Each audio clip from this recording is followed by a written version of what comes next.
Hello दोस्तों, मैं Sujit certified electrical engineer आज एक इंपॉर्टेंट एंड इंटरेस्टिंग वीडियो को लेकर आए हैं। दोस्तों, अक्सर इंटरव्यू में ये क्वेश्चन पूछा जाता है ताकि इंटरव्यूअर जब क्वेश्चन पूछते हैं स्टूडेंट से तो स्टूडेंट का नॉलेज चेक करते हैं मोटर के बारे में। तो क्वेश्चन क्या पूछा जाता है, इस तरह का काफ़ी सिंपल क्वेश्चन पूछा जाता है, लेकिन दोस्तों कई बार स्टूडेंट फंस जाते हैं। तो क्या पूछा जाता है, क्वेश्चन क्या है हमारा? तो क्वेश्चन ही है कि आपने मोटर देखे होंगे, तो मोटर में एक होती है नेम प्लेट जिसमें उस मोटर के सारे स्पेसिफिकेशन लिखा हुआ रहता है। तो उस मोटर का उस नेम प्लेट में आरपीएम भी लिखा हुआ आपने देखे होंगे। तो उस आरपीएम का मतलब आप क्या समझते हैं? आरपीएम से आप क्या समझ में आता है इसको? तो दोस्तों इस तरह का जब क्वेश्चन पूछा जाएगा तो दोस्तों लगेगा कि काफी इजी क्वेश्चन है। और दोस्तों 99% स्टूडेंट क्या होते हैं, इसका जवाब तुरंत देते हैं। और क्या बोलते हैं, अगर 1200 आरपीएम का मोटर है तो क्या बोलेंगे कि 1200 आरपीएम मतलब यही होता है कि हमारा मोटर 1200 बार रोटेट कर लेगा हमारा 1 मिनट में। तो दोस्तों इस तरह के जब आंसर दिया जाता है स्टूडेंट के द्वारा तो स्टूडेंट का आंसर सही तो होता है, लेकिन दोस्तों कुछ पॉइंट में मिसिंग हो जाता है। जैसे इस तरह के जब क्वेश्चन पूछा जाएगा तब काउंटर क्वेश्चन जब इंटरव्यू के द्वारा पूछा जाता है कि आपने बोला कि ये 1 मिनट में 1200 बार रोटेट करेगा। अगर हम इस मोटर को, मान लीजिए इस मोटर 1 एचपी का मोटर है और उस 1 एचपी का मोटर को हमने 1.5 एचपी का लोड दे दिया और हमने जो relay system, overload relay system जो लगाए हैं उसको हमने डिस्कनेक्ट कर दिया, तो क्या हमारा मोटर वो 1200 बार रोटेट करेगा 1 मिनट में? तब दोस्तों क्वेश्चन थोड़ा ट्विस्ट हो जाता है। और क्या बोला जाता है कि मान लीजिए 415 वोल्ट का आपका मोटर के जगह पे हमने 300 वोल्ट दे दिया, तो क्या वो मोटर 1200 आरपीएम पे घूमेगा? तो दोस्तों इस तरह के जब क्वेश्चन पूछा जाता है तो क्वेश्चन को दोस्तों काफी टफ बना दिया जाता है। दोस्तों सिंपल क्वेश्चन इसीलिए पूछा जाता है कि ताकि इस टफ क्वेश्चन पे आ सके। तो दोस्तों इस तरह का जब क्वेश्चन पूछा जाता है कि आपने जो बताया कि 1200 आरपीएम में घूमता है, तो क्या घूमेगा? तो दोस्तों कई बार स्टूडेंट इसमें अपना कॉन्फिडेंस लेवल डाउन हो जाता है और इस क्वेश्चन का जवाब नहीं दे पाते। और कई होते हैं जो इसका जवाब बिल्कुल अच्छे से दे देते हैं।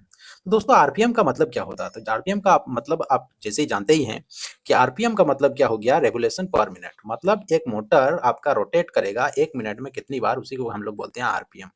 ओके, मतलब अगर 1200 आरपीएम का मोटर है तो 1200 बार आपका रोटेट करेगा। और उस मोटर के लिए दोस्तों उस नेम प्लेट में और भी कुछ स्पेसिफाइड रहता है।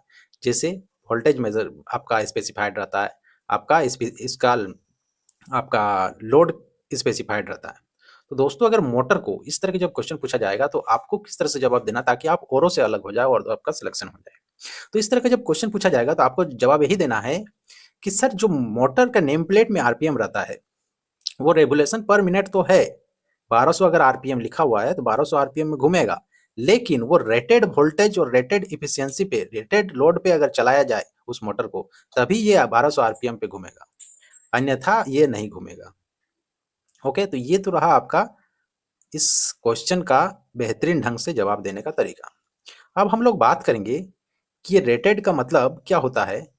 रेटेड मतलब क्या, मैन्युफैक्चर कंपनी, जब मैन्युफैक्चर कंपनी एक मोटर को डिजाइन किया जाता है, मोटर को जो बनाते हैं उसको एनालिसिस करते हैं, तो उसमें देखा जाता है कि एक इस मोटर हमने जो 1 एचपी का बनाया, एक या 1 किलोवाट का बनाया या 2 किलोवाट का बनाया, तो उस कंडीशन में देखा जाता है कि हमारा ये मोटर कितनी बार रोटेट करेगी। आरपीएम को चेक किया जाता है लोड को देके, लोड को उसमें कनेक्ट करके और आरपीएम को चेक किया जाता है कि हमारा जब इतना रेटेड वोल्टेज पे ये मोटर कितनी बार रोटेट करेगा, उसको पता करने के लिए कई बार मैन्युफैक्चर कंपनी एनालिसिस करके उस नेम प्लेट में लिख दिया जाता है कि आपने इतना अगर वोल्टेज दिया और इतना लोड दिया तो ये मोटर आपका आउटपुट आपका 1200 बार रोटेट करेगा, मतलब 1200 आरपीएम में ये मोटर चलेगा। तो इस क्वेश्चन का मतलब यही हुआ। तो दोस्तों अगर आपको वीडियो अच्छा लगा तो इस वीडियो को ज़्यादा से ज़्यादा फ्रेंड में शेयर करें ताकि हमको मोटिवेशन मिल पाए और हम इसी तरह इंपॉर्टेंट क्वेश्चन को लेके आएंगे आपके सामने ताकि आपका नॉलेज बूस्ट हो पाए। तो दोस्तों इस चैनल को सब्सक्राइब करें, लाइक करें और नोटिफिकेशन को ऑन कर दें दोस्तों। उससे क्या होगा, जैसे ही मैं वीडियो को अपलोड करूंगा वैसे ही आपके पास नोटिफिकेशन आ जाएगा वीडियो का। तो ठीक है दोस्तों, हम लोग नेक्स्ट वीडियो में मिलते हैं एक नया टॉपिक को लेके, एक नया कंटेंट को लेके जो काफ़ी इंटरेस्टिंग रहने वाला है और काफ़ी इंपॉर्टेंट रहने वाला है आपके इलेक्ट्रिकल फील्ड के लिए। तो दोस्तों इस तरह के क्वेश्चन कई बार इंटरव्यू में पूछा गया है, इसीलिए मैं इस टॉपिक को लेकर आया हूँ। तो ठीक है दोस्तों, हम लोग नेक्स्ट वीडियो में मिलते हैं, हम लोग नेक्स्ट वीडियो में नया टॉपिक के साथ। Thank you.